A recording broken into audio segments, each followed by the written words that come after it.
Chalakudy പുഴയോരത്തെ മണൽപ്പരപ്പിൽ super താരം Lionel മെസ്സിയുടെ ചിത്രം തീർത്ത ആരാധക കൂട്ടായ്മ തങ്ങളുടെ ജേഴ്സികൾ ഉപയോഗിച്ച് 2 മണിക്കൂർ സമയമെടുത്താണ് ഇവർ പ്രിയപ്പെട്ട താരത്തിന്റെ ചിത്രമൊരുക്കിയത്. ചാലക്കുടി അന്നനാട് JSV ഫുട്ബോൾ അക്കാദമിയും ഒരു കൂട്ടം വനിതാ ഫുട്ബോൾ താരങ്ങളും ചേർന്നാണ് മെസ്സിയോടുള്ള സ്നേഹം വേറിട്ട രീതിയിൽ അവതരിപ്പിച്ചത്.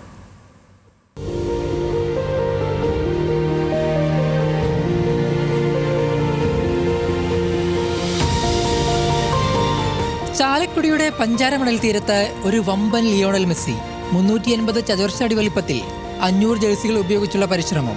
മഴയും വെയിലും വകവെക്കാതെ ISV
Malayalam, Thrissur.